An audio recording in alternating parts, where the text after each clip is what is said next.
जय हिंद दोस्तों। अब तक तो आपको पता चली गया होगा पाकिस्तान के बारे में कि वहाँ पे एक बहुत बड़ा हमला हुआ है और वहाँ पे एक ट्रेन है जिसको हाईजैक कर लिया गया है बलूचिस्तान लिबरेशन आर्मी द्वारा। ये बलूचिस्तान प्रोविंस में ही उन्होंने क्लेम किया है कि वहाँ पे उन्होंने 182 हॉस्टेजेस वहाँ पे पकड़ लिए गए हैं। लेकिन ये आशंका लगाई जा रही है कि उस ट्रेन में अराउंड 400 के लोग थे जो खतरे की घंटी में बताए जा रहे हैं और करीब 20 पाकिस्तानी सोल्जर जो उस ट्रेन में तैनात थे उनको मार भी दिया गया है। लेकिन अभी रिसेंटली कुछ खबरें सुनने में आ रही है कि बलूचिस्तान लिबरेशन आर्मी ने ही वहाँ पे महिलाओं और बच्चों को छोड़ दिया है। तो मेनली या ज़्यादातर संख्या में वहाँ पे पुरुष और इनके पाकिस्तानी आर्मी को ही हॉस्टेज क्रिएट कर रखा है। अब ये हुआ कहाँ पे ज़रा ये देखते हैं।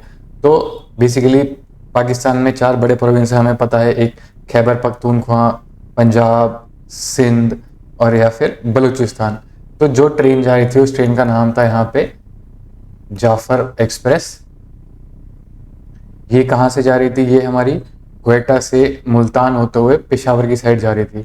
तो जब ये क्वेटा से निकली तो यहाँ सीबी के पास ही यहीं पे बलूचिस्तान लिबरेशन आर्मी ने ही पटरी को उड़ा दिया और यहीं पे एक हॉस्टेज सिचुएशन क्रिएट कर दी है। अब इसके रिटेलिएशन में ही पाकिस्तान ने वहाँ पे कुछ हेलीकॉप्टर के थ्रू बॉम्बिंग भी करी है और बोला जा रहा है कि उन्होंने 150 हॉस्टेजेस को रेस्क्यू भी कर लिया है, 27 रेबल्स को मार भी दिया है। तो अभी भी वहाँ पे टेंस सिचुएशन बनी हुई है। अभी भी काफ़ी सारे एक हाई अमाउंट में वहाँ पे हॉस्टेज सिचुएशन क्रिएट हो रखी है। तो अभी हमें देखना है, अभी हम देखेंगे कि वहाँ पे आगे पाकिस्तान कैसे एक्शन लेती है। हालांकि कुछ रिबल्स को मतलब कुछ जो हॉस्टेज जो उन्होंने छुड़वाए हैं वो कई सारे हॉस्टेज ने खुद ही आके बोला है कि हमें BLA ने ही छोड़ा है, पाकिस्तान ने नहीं छोड़ा है। तो ये अभी आगे देखना है, पता चलेगा कि आगे क्या हुआ है, वहाँ पे क्या सिचुएशन है। बट अभी पहले जानते हैं कि कौन सी ऑर्गेनाइजेशन है जिसने ये अटैक किया है, ये क्यों किया है। तो यहाँ जो मेन ऑर्गेनाइजेशन जिसने ये ट्रेन पे हमला किया है जाफर एक्सप्रेस पे, वो है हमारी BLA, जिसे हम बलूचिस्तान लिबरेशन आर्मी कहते हैं। अब ये हमें मेनली जब हमें पता था एक प्रोविंस है हमारा बलूचिस्तान प्रोविंस, तो वो जो प्रोविंस था हमारा वहाँ पे आपको मेनली पश्तून एथनिसिटी के लोग देखने को मिलेंगे। और वहाँ के लोग मानते हैं कि जो वहाँ के राजा थे उनसे जबरदस्ती इंस्ट्रूमेंट ऑफ एक्सेशन वहाँ पे साइन कराया गया था।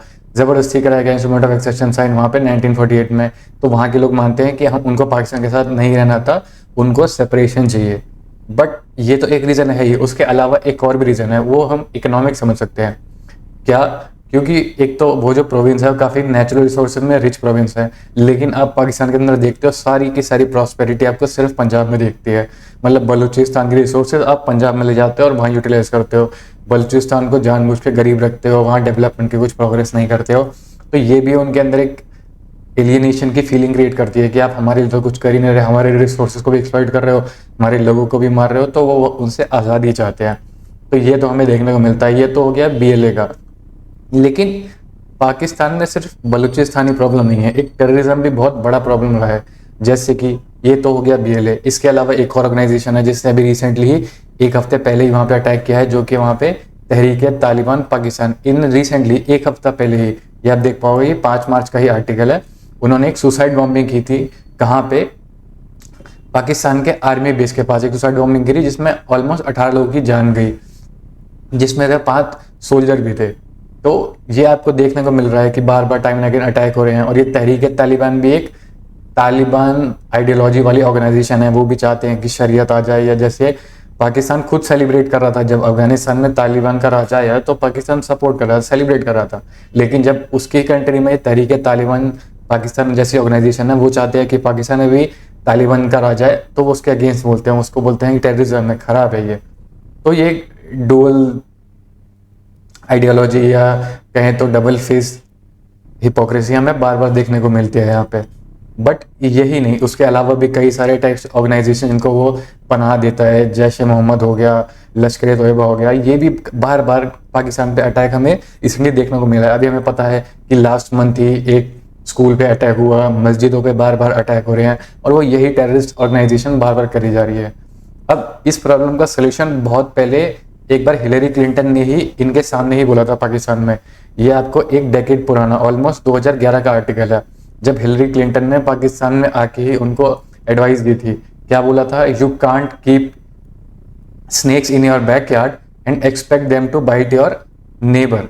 अब यही वो बोला कि अगर आप अपने बैकयार्ड में स्नेक्स पालोगे तो आप एक्सपेक्ट नहीं कर सकते कि वो सिर्फ नेबर को ही बाइट करेंगे, वो आपको भी बाइट करेंगे।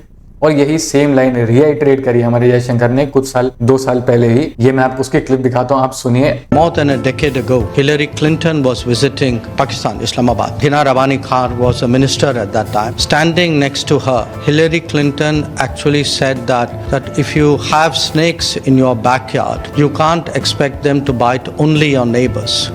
But as you know, Pakistan is not great on taking good advice. The world today sees them as the epicenter of terrorism. यही बात उन्होंने दोबारा रिएटेट करी है कि पाकिस्तान ये अच्छी एडवाइस को लेता नहीं है और इसका भुगतान अब उनको झेलना पड़ रहा है। ये टेररिज्म की प्रॉब्लम उन्हीं के द्वारा क्रिएट करी गई है, अब उन पे ही बहुत भारी बढ़ रही है। आगे हम देखते हैं अभी आगे क्या होगा, वो इनसे कुछ अभी भी सीख लेंगे या नहीं लेंगे, वो हम देखते हैं। तब तक आप अपने विचार जरूर कमेंट्स में बताइएगा।